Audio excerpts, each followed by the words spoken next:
Tonight it's all about awards. We look at the winners from the Game Awards and determine which of us got the most predictions right. And then we are going to host our own mini alternative award show for 2025. Let's discuss all this and more on the Late Night Gamer podcast.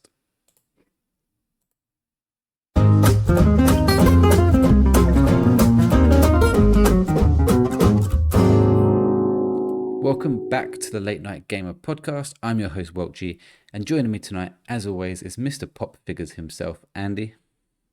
Hello, guys. Pleasure to be back and talking about awards. I've told you, Welchy, until the end of 2025, it is the 2025 Gaming Quiz Champion on this side of the podcast. Okay, if you want to be called that from now on, I'll have to always have Stephen on the movie side.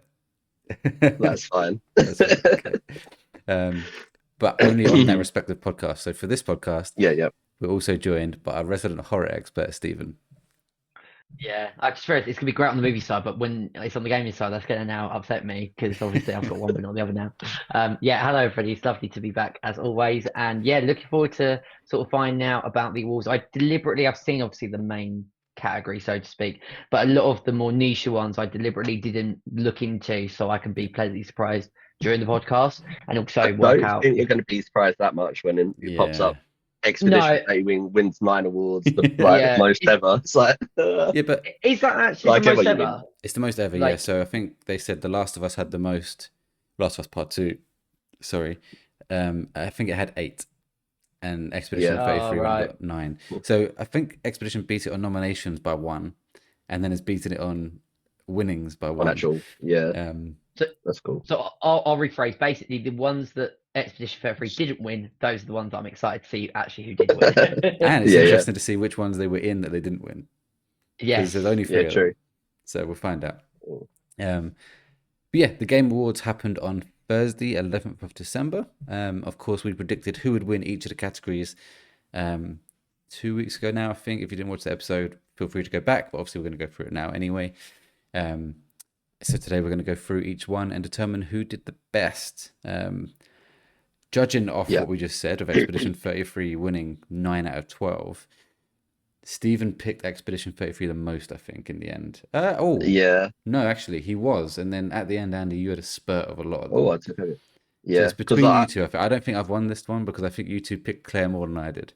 Even though I love that game. And to be fair, I was trying to avoid it a bit at the beginning as well, just because I didn't want to choose everything, even though I potentially thought it might have won that.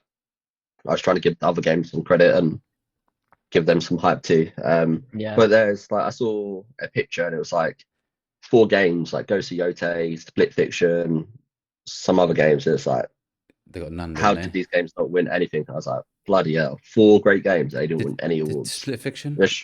Oh, you just said Split Fiction. Yeah, I think, yeah. Did Silent Hill win anything? That might be another one. Yeah. But Death Stranding, Split Fiction, Ghost of Yote. It might be Monster Wilds Hunter actually. There's 4 great games. Yeah. And it's wow, what a year for gaming for those not to win anything. So I picked Expedition 33 5 times. Andy picked it 7 times. Stephen 1, 2, 3, 4, 5 times. So as you started, just give me my award now. Look, it sounds like at this beginning bit Andy might win this, but you never know. We might have got the categories right, Stephen. True. So let's start with what we started with, which was most anticipated game. Of course, the winner was GTA 6. GTA 6, yeah, of course it was. We all said GTA 6.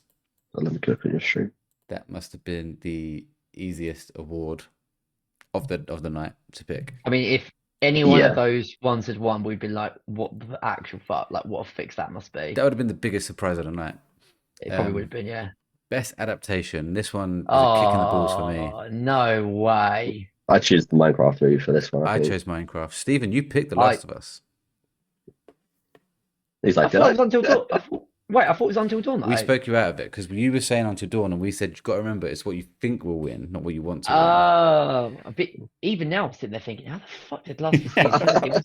It wasn't an adaptation anyway. I remember thinking that out of all of those 5, which is the one they're probably going to pick, and it's probably going to be The Last of Us or Minecraft movie, maybe, but it shouldn't have got it, is what I'm trying to say. No. It really shouldn't have won that category. It shouldn't have, but fair play to them. This means we're getting a season 3 anyway, so hopefully I can improve next time. I mean, fair play to me. I'm 2 for 2 at the moment. That's all right. I'll take You're that. currently winning. You're currently winning. Our next category was best multiplayer. I don't know if that's the next one here. It is. Arc Raiders got the win. I'm not surprised by that. I feel like there should be a different category before, like, because games like Split Fiction, I don't think is. I know it's co-op, but it's not really. I wouldn't count that as multiplayer. Class Split Fiction. No, I agree. I know you're playing as 2 players, but Arc Raiders obviously is online multiplayer against other online people. Whereas Split Fiction, I feel like there should be a separate category for it. And I think like a lot of people say that about some game awards and also movie awards as well. There should be 2 categories for different ones. Yeah, we're going to get into it in a minute. Best family one, there's people have taken issue with that one this year. Yeah. This one, I get your point. It's not much multiplayer, and you can argue Elden Ring Night Rain is PvE. So it's not technically what Battlefield is and stuff. But officially it is multiplayer, but I agree it's not what we consider a multiplayer game. We call it a co-op game. But then if you do an award for co-op games, I guess you're narrowing the pool. I don't know. But either way, I picked Battlefield 6. I picked Arc Raiders. Oh, you picked. Stephen picked Battlefield. Andy picked Split Fiction. Okay. Andy's taken a swift defeat here. Yes, I know, but there's still plenty of awards to go, so I'm not running just yet. True. Let's go to the next one, which should be Best Sports / Racing. Which the winner was Mario Kart World. Yeah. So I picked Mario Kart World. Thank you very much. I'll take the lead here. Yeah, I think I picked Rematch. You did pick Rematch. Stephen picked And I picked AFC 26. Yeah. This was probably a tighter one than I think it probably was, but I do think it's the best one there, personally. I don't know why Mario Kart World I was in the conversation of winning. I just had a hunch that EA Sports FC 26 was going to do it. Don't know why. I thought they were really going to reclaim it back because they've had obviously a much better first half of the year compared to some of the other EA FC games. I do think critics would look at it like, oh, it's always here. Let's pick something that's not always here. Yeah, true. Obviously, my favorite of these is Rematch, but yeah, does make sense. Next should be Best Family. We didn't do Sim Strategy, but the winner was Final Fantasy Tactics. Did anyone pick that? Oh, no, we didn't do that one, did we? No. Best Family, Donkey Kong Bonanza. I know, I got that one right. Which all 3 of us got right on that one. Yeah. Yeah. I think, out of all of those, the only other one potentially might have been Mario Kart World, but I thought Donkey Kong Bonanza was so successful, and I remember your review of it, Welchy, when you said it was like really, really good. I was like, I'll be stunned if that doesn't win. It is, but what a lot of people have been saying online is if you look at these games, they're all games you can play with your family. Like they're quite co-op focused, like Split Fiction. They're games that you can sit around with your family and play. And then people are arguing that Donkey Kong isn't that. It's the most single player of these games.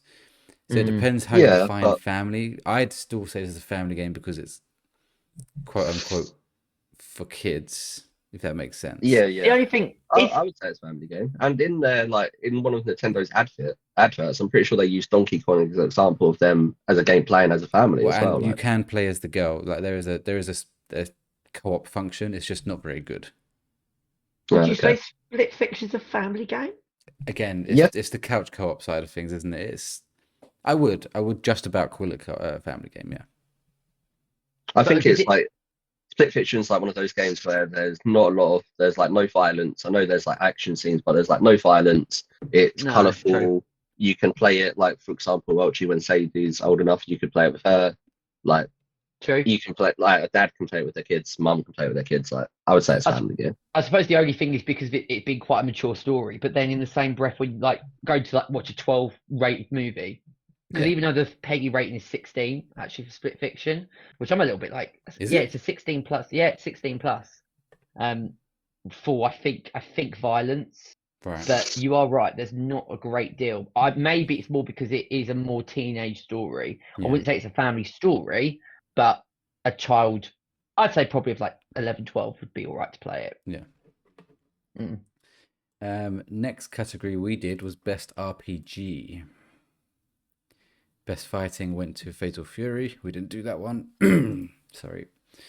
Best RPG. And here we have the first winner for Claire Obscure Expedition 33.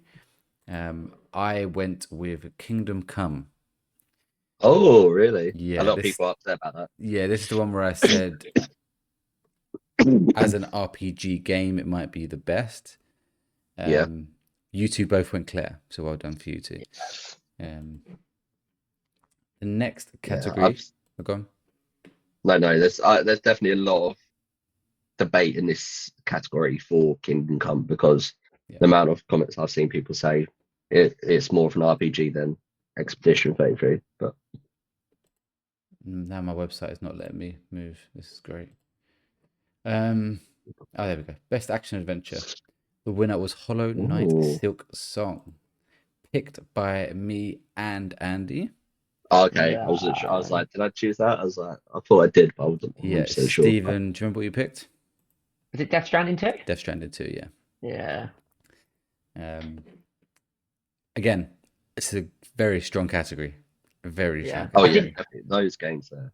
And I just, for some reason, I just thought Ghost Recon is not. I mean, I know Ghost Recon didn't win anything, which is ludicrous that it should have won at least one of the categories. But I just felt Death Stranding 2 was going to do it there. But best action game, Hades 2. This was picked by me and Andy. Oh. Stephen, do you remember what you picked? Was it Battlefield 6? No, it was Doom the Dark Ages. Doom, didn't you? Yeah. Oh, Doom. Yeah. Oh, okay. And then the next category, best debut indie. Well, we didn't do VR AR, but it was a Midnight Walk. Best mobile game we didn't do. I was going to say, like, Pretty Dark. I know what one best indie, and I'm like, that's not it. Best debut indie, Claire Obscure Expedition 33. Yeah, it's funny now that I've played 3 of those 4 games. In this category, I picked Blueprints, Andy picked Dispatch, Stephen picked Expedition 33. Yeah. Although, no, I was just going to say that's one of the categories where I wanted to give credit to one of the other games. I don't even think I'd played Dispatch at that point. No, but you're thinking ahead of like what critics are thinking. Yeah.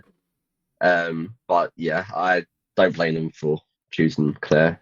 It's obviously won so many awards because it's a great game. But yeah, 3 of those games I played and I enjoyed all 3 of them. So yeah, the next my choice.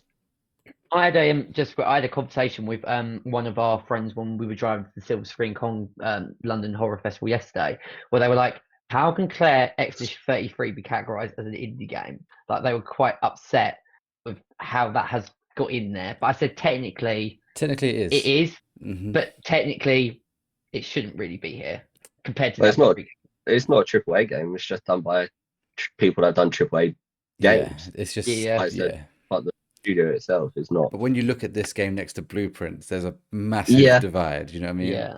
One person essentially made Blueprints, most of it anyway. Yeah. How many people made Dispatch though? I don't know, but more.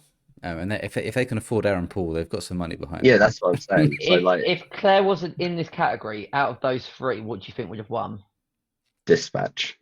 I think Dispatch. Obviously, me and Andy are going to review that in the next episode of this podcast this week, so we'll give our thoughts properly on that. But if they gave it to Blueprint, I wouldn't have said no way. Like, it's a great game. Like, the only one I don't know is Despelota, obviously.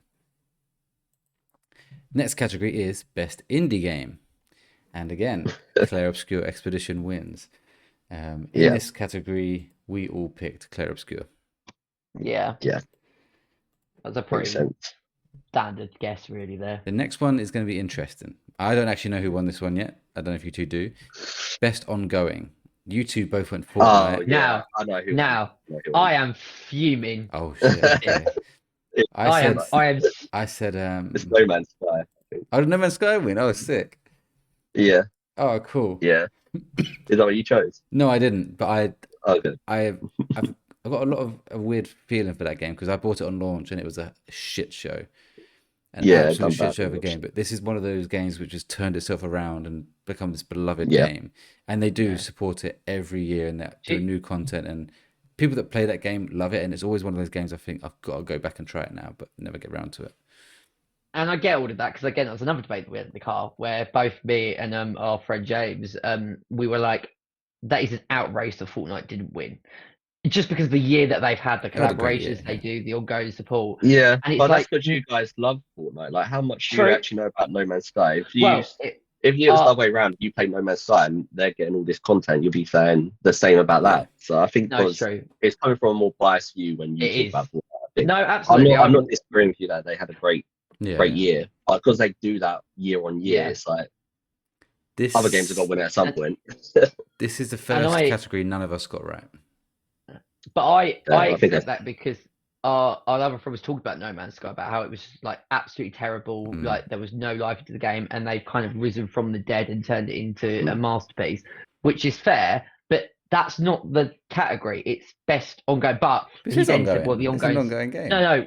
What I mean is when he outlined that bit to me, Right. I was like, "Well, that doesn't mean that it's ongoing." But then he followed up by going, "Yeah, but the ongoing content that they have for No Man's Sky is also amazing." So I was like, Andy's absolutely spot on. I'm coming from such a biased perspective there that hit me where it hurt. That. Next one, Games for Impact. South of Midnight. I think I chose that. No, you didn't, Andy. No, you Oh, didn't. damn it! I should have chose it. I picked South of Midnight. What did I choose then? You picked Lost Records. Oh, because I remember now. Yeah, and Stephen went different with Despelote. Damn it! I try and work out why did I pick that? Was it just a stat? You wanted to be different. I think. Just because you hadn't played any of them. You hadn't played any of them, Okay. and you wanted to be different. I think you said, yeah. Okay, fair play. Next one is Best Performance. We didn't do accessibility. I know who I got this one right. No, you didn't, Andy. I swear I chose. Did I not? Nope. So Best Performance. I swear I chose her. No, Jennifer English won from Claire Who did I Obscure choose then? Expedition. Me and Stephen picked Jennifer English. You picked Ben Starr. Oh man, Hey. 50-50 on those two. And in my head, I was like, I saw she won. I was like, oh yeah, I'm pretty sure that's who I chose. Like, No, you went Ben damn Starr. it. Oh, that's annoying. I saw like there's a stat where she's voiced like 3 of the last Baldur's Game of the Gate Year 3. games. Yeah. She's had a voice in it, which is pretty impressive. There's a game coming out next year which she's voicing, Tides of Annihilation or something like that.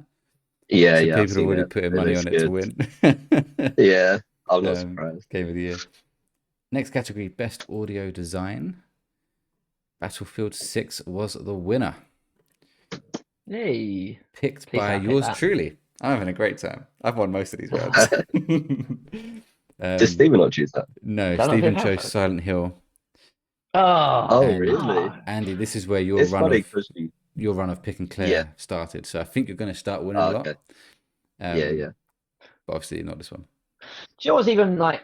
I've now completed Battlefield 6, which I'll be reviewing in part 2 of the podcast. And more I'm like, why the fuck did I not pick that? Because the sound design in Battlefield 6 is absolutely unreal. Battlefield games have always had that for me. Call of Duty has good audio design, but I always think Battlefield's just that next level.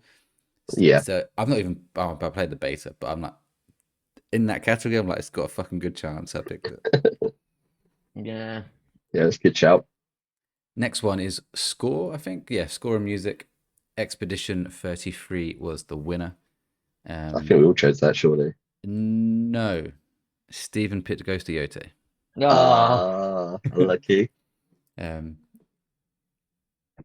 starting to realise here I might have won this. I'm buzzing.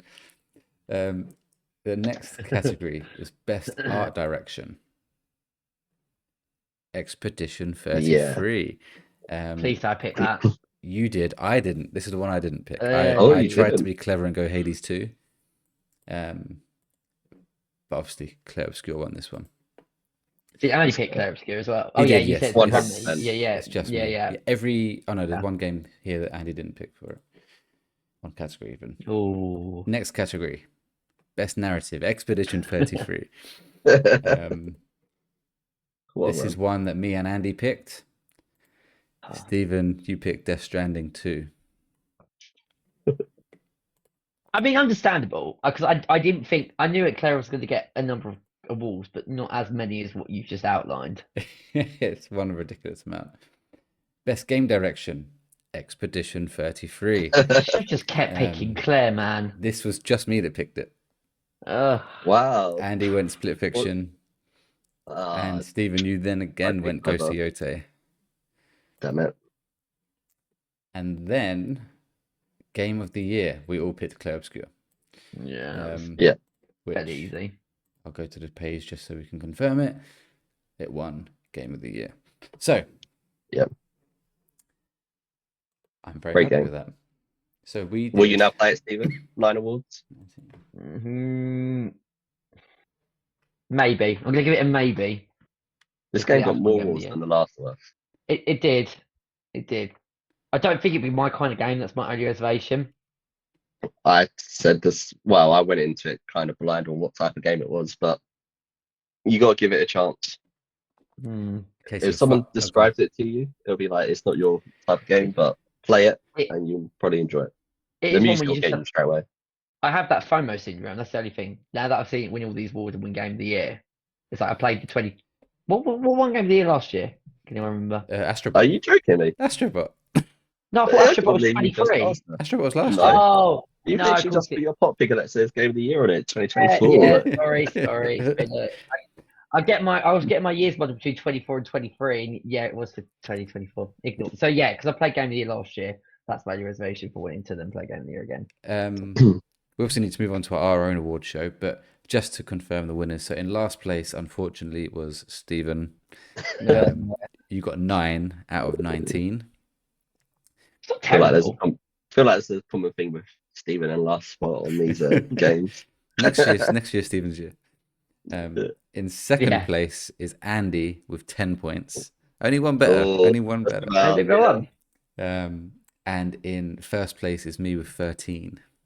Nice. I feel like we're gonna have to have a what they call it, independent person who double checks all of this stuff. Oh my god!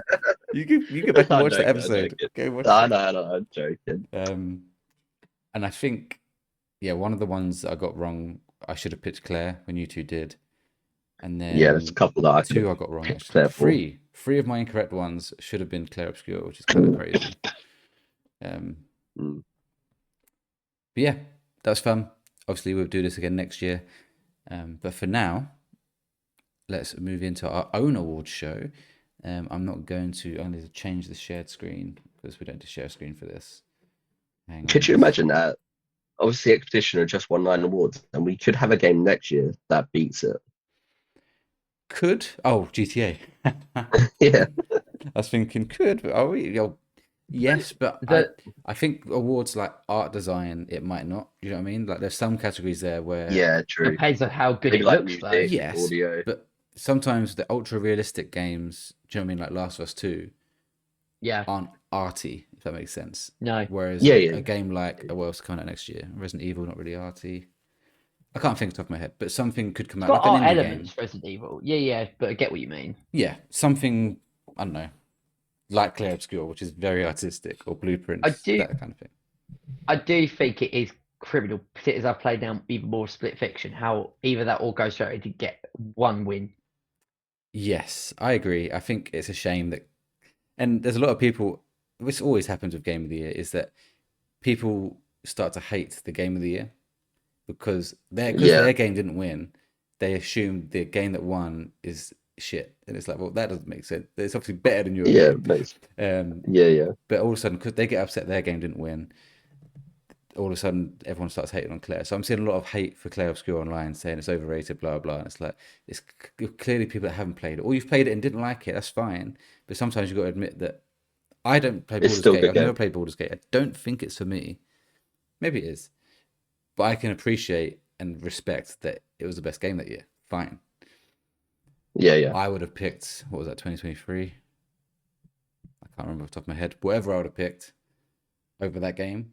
But I actually accept that it's not the answer. But people get salty and stuff and very silly. Yeah, some people get too personal, don't they? It's a fucking award show. Like it really doesn't matter. But I agree. It would have been nice to see games that we love, like Split Fiction, to win something. And Blueprints and whatnot. So this is our chance to do that. We're going to host the alternative late night gamer podcast awards, and the better award show. Did you say the best award show? Well, not the best. The best award show is the official Game of the Year one, which will be happening the very first or second week of January. But this is almost like it's an alternative award. So it's not like the Game Awards. It's more interesting topics. So the categories we've got are most disappointing game, which is not an award you want to have, but still we're doing it. Most surprising game of the year, best performance. So that one is something that they do in the Game Awards, obviously. Best moment. So this can be a gameplay moment, a set piece, a cutscene, any kind of moment in game. It could be a reveal if it's like a reveal you've enjoyed, but I don't think that's going to get in here. Best story or narrative, which obviously doesn't mean best game. And then the best game that you played this year that didn't release this year. So like one of those backlog games you might have played. Mm-hmm. So we'll start with most disappointing game. This is going to be a fun one. I think we all know where we're going with this one. There's two games here. Andy, you might as well kick us off because I know what one you're going for. Yeah, obviously I didn't play Black Ops 7, which is probably the other game that's going to be mentioned.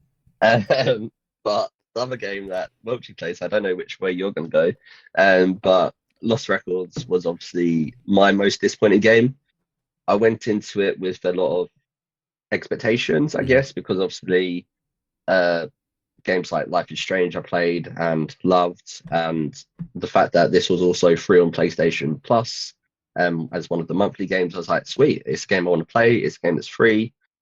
Jumped in it, played part one, was a bit disappointed with that, and thought, you know what, I'm not gonna hate on it yet. We've still got part two to come. We need that to be strong, and it can still redeem itself here. And then part two came, and that was like an hour gameplay.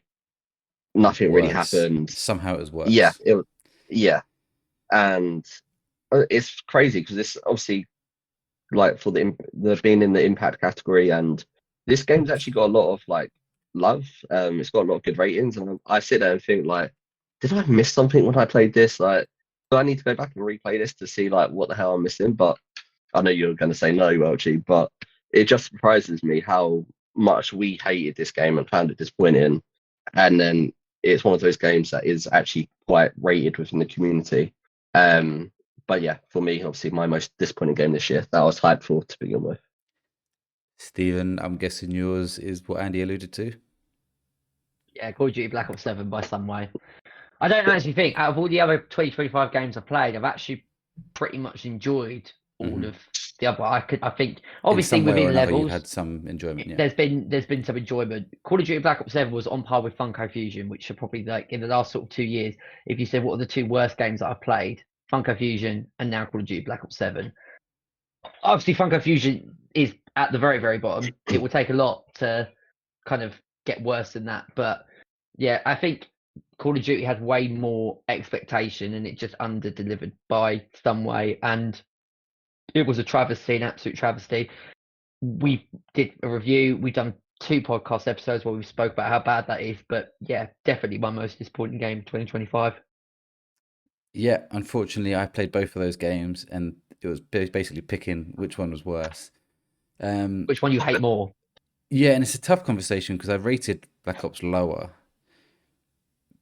but essentially it is a better game, if that makes sense. Like, it's still Call of Duty. It still has mechanics that work. I just think Lost Records was shit in as a complete package. But I can't remember why I gave that better score. But basically, with Lost Records, I think they had an idea and it could have been good. Why I gave Black Ops 7 such a bad score is because it was a fucking piss take. Like, I genuinely felt like they were taking a piss out of their fans by releasing something like that. And I think, realistically, it probably is a 4 or a 5. But I'm giving them a 1 because they're taking the piss out of us. So I'm going with Black Ops 7 because after how good Black Ops 6 was, I think it was in my maybe top 5 last year, Black Ops 6. Yeah, I think it was in my top 5 I'm not as well. someone to put a Call of Duty game in my top 5 normally. So it was that good last year. To then release this, I've spoken enough about it. I hate this game. It's genuinely the worst COD experience I've had, particularly campaign. Which is very. I think we had good music as well in Lost Records, didn't we? I think that's one thing we praised it for was the music and the sounds of it. Yeah, and there are moments which could have been good. It's just It had so much potential. so much potential. Yeah. The story had potential. It just didn't deliver at all. No. That's an example of how not to use co-op. In What do you Black mean? Ops, Because it's yeah. not In needed. Black Ops, yeah. Yeah. Oh, Definitely Yeah, not. no, sorry. Lost No, like Records in the campaign, just that there's no need for it to be in No. co-op. It offers absolutely nothing, and just all the mechanics behind that, and the fact that like if you don't have any friends, it becomes even worse. Not Mhm. saying that we haven't got any friends, but like zombies campaign, it gets better if you have someone, but not everyone wants to play with other people or randomers. And So I'm not fully convinced the campaign does, because there was nothing there. There's no co-op mechanics, if that makes sense. It's just an extra person with It's you. just firepower. Yeah. just more AI like buddies to have basically. I did ask on Discord for people to send in their submissions for all these categories, and I'm going to read them each category rather than at the end. Yeah. Jack wrote in saying Borderlands 4 was his most disappointing, purely for performance. Because I was going to say, I'm pretty sure he come on this podcast, reviewed it, and gave it 7. Yeah. But the thing with Jack is he doesn't like Black Ops 7, but he enjoys it more than we do because he's on the zombie side. So that wasn't going to win it for him, and he hasn't played Lost Records. But he said Borderlands 4 was sometimes unplayable on console, and the locked field of vision was a headache for him. The PC build might be better or different, but on PS5 it was rough and it ruined a pretty good game. So his disappointment there is more on the performance of the game rather than the actual game itself, which is completely valid. We also got a write-in from Ben, who said his most disappointing game was Football Manager 26, which is interesting. We never really get much Football Manager talk on the podcast, so No. that's a very good suggestion. And I've heard that game. I think they missed. They didn't release one last year for like the first time ever because there was like issues, or whatever. Oh, really? And then this year they've obviously released it, and it obviously didn't live up to Ben's hopes and dreams. We also had a very late submission in from JJ Rose, who literally did it minutes before we started the podcast, and said his most disappointing game, Lost Records, which I think we can. We've obviously spoken about a lot, and I actually spoke to him about it at the convention as well that we went to. Yeah. Next category, most surprising game. Andy went first last time, so let's go. Stephen, what was your most surprising game this year? So I have gone with a little game called Atomfall. Oh yeah, as my most surprising game. Purely because sort of the other games I played for 2025, like Mafia: The Old Country, Gears of War Reloaded, Black Ops 7, I was surprised by how shit it was, but you can't count that. Like Ghost of Yotei, sort of like I am impressed, but I expected that. Yes. The only one for me that got maybe close was Sword of the Sea, because that was a real sort of gem that came out of nowhere and one that I desperately enjoy. But I have to go with Atomfall because that kind of game is not normally something that I enjoy. Yep. I normally would get fed up and not having sort of a structure, not kind of knowing what you're doing. I quite like knowing, okay, you got to go from there to there to there. I like the linear campaigns, and this was everything opposite to that. But actually, it made that experience so much fun, particularly when we were reviewing it, where I would be doing things differently to you, Welchy, and because you'd be like, how the fuck has he got to that point? And it was one of those games that the uniqueness made it so surprising. Yep. And once we got into its later stages, I was hooked on the game. Like I really enjoyed it. I thought it looked brilliant. It sounded great, and I don't know. I just wasn't expecting it to be as good as what actually it turned out to be. Even when I didn't play it for a while and then came back to it, I was constantly thinking, like, while I was doing Horizon, kind of want to get Horizon done, even though I'm loving it, to get onto Atomfall. So yeah, for me, that just sneaked in ahead of Sword of the Sea, and also because it's a longer experience than what you get with Sword of the Sea, because Sword of the Sea was quite a relatively short game. So I thought that was also a contributing factor to picking Atomfall. Yeah, no, very good pick. I thought that might be your one. What's your one, Andy? So the game that I went for, so obviously a lot of games that I played, even like Split Fiction, even though I was surprised by how good it kept getting, I was still expecting that to do well, just because their last game won Game of the Year, Ghost of Yotei, Mafia, they're all sort of games I expected them to be. I went for a football game called Rematch, and the reason I chose this is because obviously it was a new style football game coming out. Obviously, going to be. I'm not sure if you consider it competing against FIFA and that, but obviously it's a football game. Yeah. And when we first saw it, and you said it was by the developers of Sifu, which obviously I hadn't played, but you had, Welchy, and to go from a fighting combat game to a football game was like, okay, you've just completely switched up the type of games that you do, and you can sort of notice it in the characters, like the football players, their style. You can sort of notice that in Sifu. But yeah, I wasn't sure how well this was going to do when it did launch. And obviously, it's been a fun game that we've all enjoyed playing. A game that I've got platinum on, so I think that shows just how sort of much fun we've had on it. And yeah, for me, it was my biggest surprise this year because I wasn't expecting a football game to come out, and for me to enjoy it. And it's one of those games that you can jump on and play with friends at any point and still have fun on it, as we did the other day, Welchy. So yeah, for me, that gets the #1 spot for most surprising game. Can I just also add, I wish I had also given Rematch honorable mention. And also definitely over Christmas, we need to come together because I'm one trophy away from that shitty platinum that is eluding me. But yeah, me and Andy went on it the other night after I beat Dispatch. And I said to him, what's Stephen doing? And we looked on PlayStation, he was on Battlefield 6. He was like, he's probably finishing it. We should probably let him just crack on.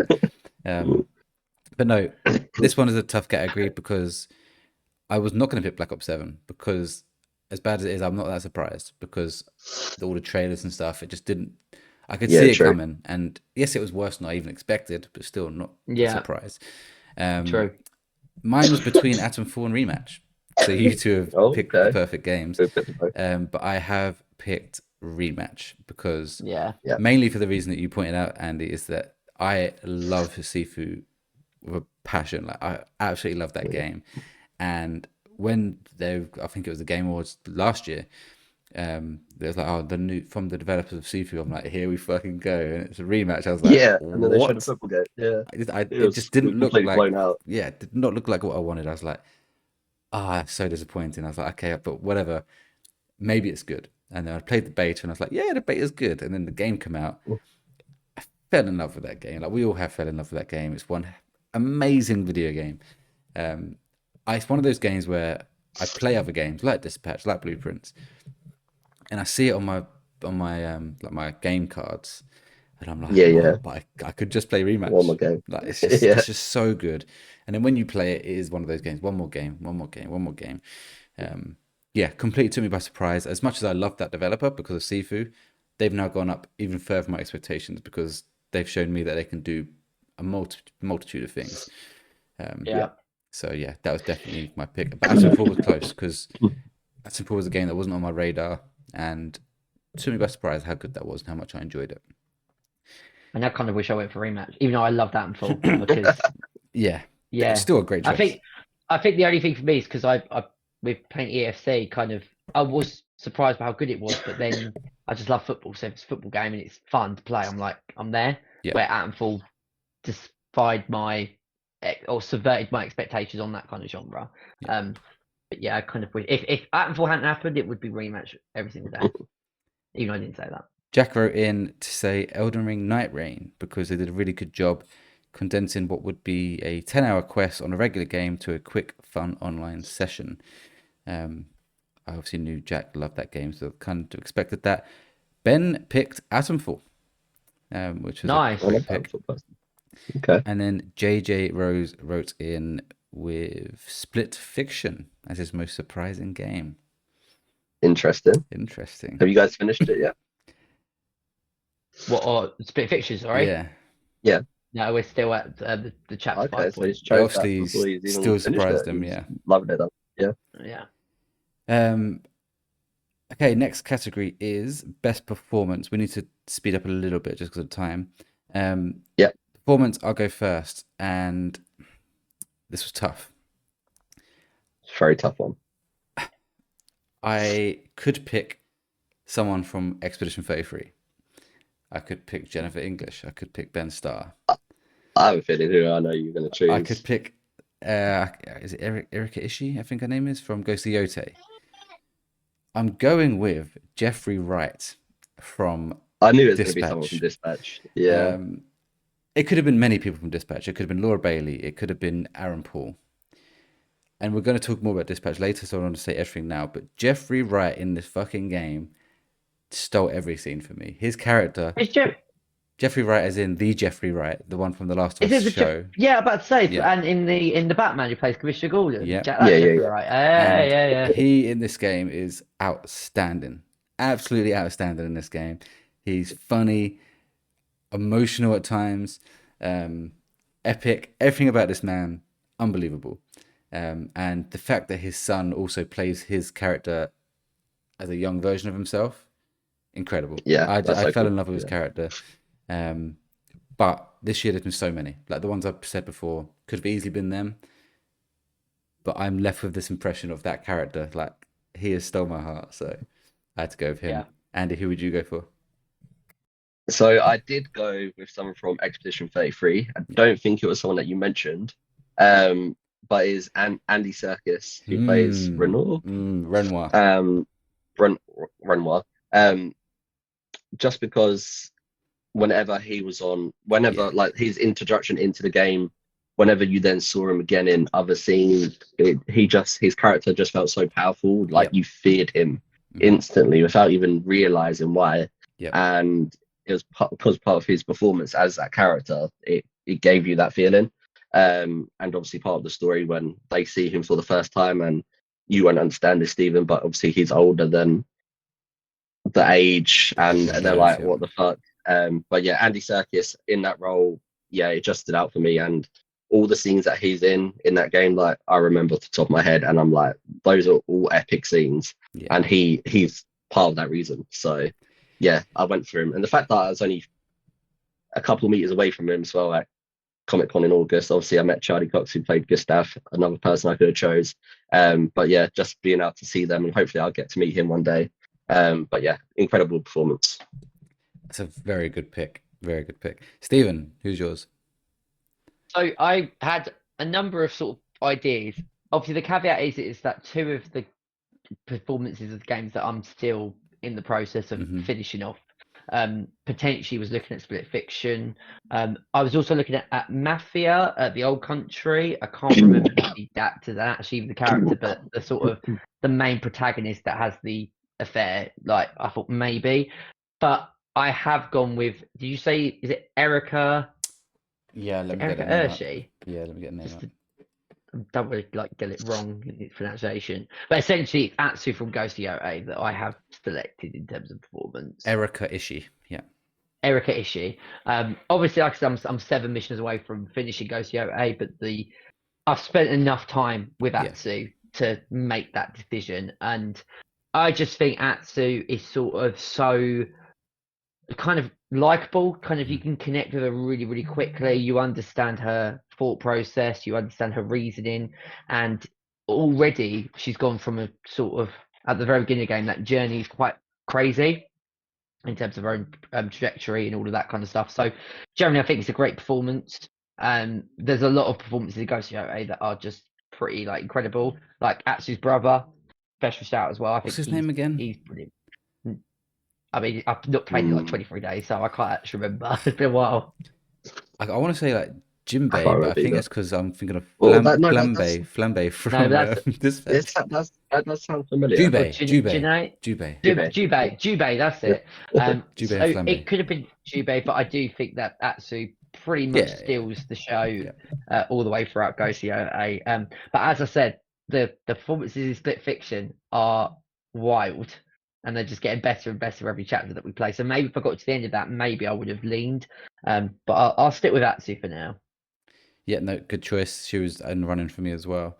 Jack writes in with Rich Keeble, who plays Monoko from Expedition 33. Yeah. Or Maxence Cazorla, who plays Esque from Expedition 33. He said, even though those characters don't have the like drama that the other characters have, he said that these two were like the comedic relief, which is completely correct, and they were very good, which I completely agree with. Ben writes in with Ben Starr, maybe because it's his name, from Claire Obscure, maybe, which I've got, of course, is a very good selection. And JJ Rose writes in with best performance. Did he give one?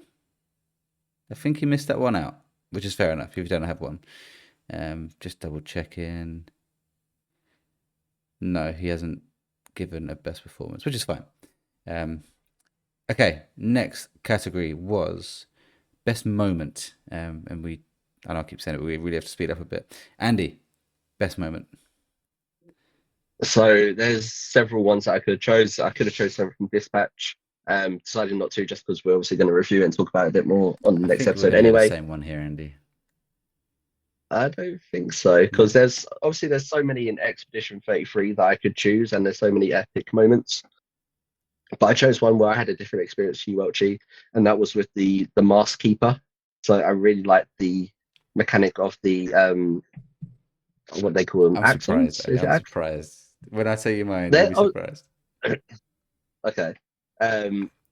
But yeah, just that whole experience I had with that boss, I just thought it is the best boss fight I've had this year because of my experience with it, where I could have made it a lot easier for myself if I just went down other paths. Yeah. I decided to skip to the end, and my experience of that boss fight compared to you, I felt I didn't die in that boss fight, and I felt it took me an hour to kill him just because of the health regen, the power-ups and stuff. Like, it was just such an epic moment in that game, and when I finally beat him, there was so much satisfaction to that. I've mentioned it before in other episodes. I'm never going to forget that moment, and just how satisfying it was when I finally defeated him after how long it took me to defeat him. And yeah, obviously when I spoke to you about it, thinking you're going to have a similar experience to me, it's like, obviously you went down and destroyed all the other masks first, so obviously your experience was a lot different to mine. I was like, oh, fuck's sake, maybe I should have done that. But obviously that's part of the game, and a lot of games this year have added that sort of effect where a lot of gamers can have different experiences and their own sort of paths that they go down. So yeah, a very good moment for me. Stephen, what is your best moment? I have selected something from a little game called Split Fiction. Cool. Now, obviously, I'm still going through this, but I can't stress it enough that there have been individual moments in the first 5 chapters that I played that have been amazing. Obviously, the caveat is I've still got the last bit of Ghost of Yote, and I've not finished Split Fiction, so there might be something coming up that I say is even better than what I'm about to pick. But as of right now, all the stuff that I've played, I've selected. There's a side mission in Split Fiction where essentially you're part of an artist that draws, and you go across sort of like dragons are drawn, you go upstairs, but on the screen the pencil is colouring it in. Yes. And I have to say that I said to James, who I'm playing Split Fiction with, I went, this is like one of the best things I've ever seen. I could have easily picked the pig sequence. Yeah. That is also in Split Fiction. I could have easily picked that side moment because I didn't expect that happening, and that made me laugh. But the level of creative detail and just how amazing it was that literally your level is being drawn for you on the screen is nuts. And it just made me think, okay, this is by far one of the most creative games I have ever played, not just this year, throughout my gaming history. And I just remember thinking, this is taking Split Fiction to another level. Every chapter is doing that, I should add. But out of all of the missions so far, that one will stay with me till my dying day. So that's why I picked that. But with a little sort of ... there might be another moment in both Ghost of Yote or Split Fiction where I go, that'd be the one that I pick. Well, Stephen, I feel like you should have. My pick is the final level of Split Fiction. Okay. I thought when you said that, I thought you was going to go Split Fiction before. You should have added funniest moment to this, Welchy, because I'm sure we could have chose something from there. Yes, funniest moment would be either the pig level or the moment when I was kept trapped in that bit. Yeah. I'm obviously not going to go into any details here, Stephen, because you've not got to that bit yet. No. But all I'll say is that final level of Split Fiction, like me and Andy have said before, is pure genius, and I still don't know how they did it, and it still blows me away. So much fun, and I wish I could experience it for the first time, but I still think experience it for the second time would be like, I still don't know how you do this. So I watched the video on it recently of like that end level again, and I was like, oh man, insane. I just want to play it again. So that's going to everything going on. That's going to clip the pencil moment that I've selected from what you've outlined. I think so. Like that pencil moment is very creative, but when you get to this level, it's just insane. Level. Yeah. I can't I'm wait for buzzing you for to it. play that bit. Buzzing for it. Sticking with split fiction, JJ Rose said the sci-fi level in split fiction with the gravity mechanics was his favorite part, favorite Oh yeah, moment. yeah. But also a shout out to the return of Verdansk, which I'm guessing is Warzone, is it? Warzone, yeah, Call Yeah. of Duty Yeah, Warzone. yeah. Ben wrote in, best moment was the first time entering the mansion in Expedition 33 and hearing that banging tune. And again, more Expedition 33. So basically, it's Expedition 33 or Split Fiction this year. Jack writes in saying the lamplighter fight, and when you then meet Renoir after, which is basically the end of Yeah, Chapter yeah. 1, Act 1 Yeah. even, which I agree that was a big, big moment. I almost wrote that down, that moment. Yeah. Next one, best story or narrative. This should be relatively quick. Mine's Expedition 33. Don't need to go The into same. details why. Andy, yeah. Stephen?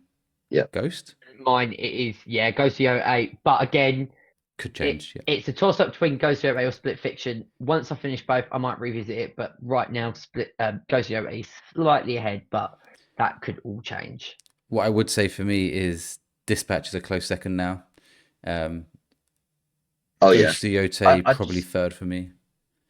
I just feel like the story in Expedition 33 is just slightly unbelievable, ahead yeah. of Dispatch. Yeah. Like the more I think about it, the more I want a second game to come out to Oh, go yeah. more into that story. Yeah. Yeah. Sorry.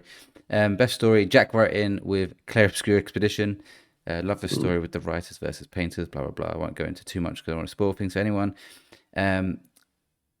Ben writes in with best story being Expedition 33. Yeah. And JJ Rose writes in with best story being Ghost of Yote. Makes sense. Very good game. Yeah, it's hard to go wrong with that category. Final category then, I think. Yes, best game that you played this year that didn't release in 2025. And Stephen, actually, what was your pick? So mine has to be Funko Fusion, guys. No, imagine. I have gone with actually the first game that I played after Funko Fusion, and that is Horizon Zero Dawn Remastered. Yeah. Because I still maintain I prefer number 1 to number 2. I know that I'm in the minority for that, but I was in love with Horizon Zero Dawn. Didn't want that experience to end, and the more of the world that was given to me, the more I wanted to just do even more. And it looked gorgeous. And I do think the pacing in 1 is better than 2 as well. I think it's one of those moments where I think I gave that like a 10, and then did I give 9.5 to number 2 or something along those lines? It might have been one of those, but it's a faultless game. There's literally not a single thing wrong with it, and very happy to sort of play that. I always pick a game. So like coming up will be Life is Strange, and then at some point it will be God of War. I kind of want to have those moments of like those big franchises that I've yet to get around to playing, to have that moment of like, wow, this is incredible. And Horizon very early on showed me what ride I was in for. So that was my pick, and quite an easy pick, really. Yeah, no, good pick. Andy, what's your one? I'm guessing it's the one Stephen just mentioned. Well, you do know I played both God of War games this year and Spider-Man. Like, come on. But yeah, I went for God of War Ragnarok. Yeah. I obviously said it in the review episodes. It's just as good as the first one, but better and more of that story, more of the characters, more development, growth of those guys. Atreus. Now the fact that we've met Christopher Judge and Sonny is incredible. But yeah, the performances from those guys and the story, I love all of that stuff anyway. So to play it in a game, I'm so glad I got around to playing it this year. So yeah, obviously I ticked off both God of War games, and yeah, God of War Ragnarok gets best game for me. That outside 2025. Yeah, I can't really compete with that because it's my favorite game ever. Mine is kind of cheating because it was last year, so it's not like it's that long ago. But it's Silent Hill 2 that I played this year. Okay. I really enjoyed that. It kind of surprised me because I've never played a Silent Hill game. It was slightly too long, but that was a fantastic game, and I would recommend it to everyone. Yeah, obviously other games I played, I didn't play that. I looked at my list. I didn't play that many old games this year. Most of my time has just been on brand new games. So I think I played Batman Arkham City on the Switch and Inside, and I think that's it. everything else I've played is really Yeah. brand new games. So it's been less of that for me this year, but I'm hoping to play some in January when the not many games are coming out. Jack writes Yeah, in. it's pretty Oh, go lucky. on. Sorry, I was just saying, it's pretty lucky that I played God of War Ragnarok. Otherwise, it would have made my choices a lot harder because between God of War, the first one, Spider-Man, also played like Until Dawn, and there was a couple others as well. But yeah, luckily I played Ragnarok. That made that choice a bit easier for me. God of War 1 is better Yeah. than Spider-Man 1, Andy. Come on. Come on. Um, I love Spider-Man 1, but you know. both good games. Yeah. Jack writes in saying his are GTA 4 when he replayed that, and Animal game. Crossing New Horizons, which he finally put a lot of hours into this year and absolutely loved that. I remember he was streaming that a lot this year. Ben writes in saying Death Stranding 1, good choice. I mean, I've never played it, but it's good to have that on the podcast. Or Indiana Jones, which came out at the end of last year, so similar to my Silent Hill one. Yeah, unless he's a does count. PlayStation user, and it came out this year. Yes, unless you're a PlayStation user, yeah. And JJ Rose didn't put one. He didn't put one in for that one either. But before we finish, he did want to give a shout out to Fortnite for providing 2 great mini seasons with Star Wars and The Simpsons this year. Yeah, no, good shout. I think that's everyone's comments done. Yes, it is. It's cool. There's our award show. We'll probably do this each year. I think it's fun. We might add some categories, like Andy said. Maybe the funniest moment would be a good one to add next year. Something we're trying out. Hopefully, everyone enjoyed it listening at home. And yeah, let us know what you did. If you predicted the Game Awards winners, how did you get on? Did you do as well as me, or not so well? Let us know. Like me. I don't think any of us did bad. Yeah. I just did slightly better. Okay, that is going to be the end of this week's or tonight's episode of the Late Night Gamer podcast. Let us know your thoughts on the award show. Who would your picks be for each of the categories? Drop your thoughts in the comments or tag us on socials at the Late Night Pods. We'd love to hear from you. You can also join our Discord using the link in the description to be able to get your messages in before we record, like Jack, Ben, and JJ Rose did. If you enjoyed the episode, please make sure to follow and subscribe wherever you're listening. And if you're watching on YouTube, hit the like button, subscribe, and ring the bell so you don't miss the next episode. Speaking of which, next time, Andy and I are going to be reviewing Dispatch, and Stephen will be reviewing Battlefield 6. And if we have time, we'll discuss whatever else we've been playing. So don't miss out on that one. Lots of good stuff.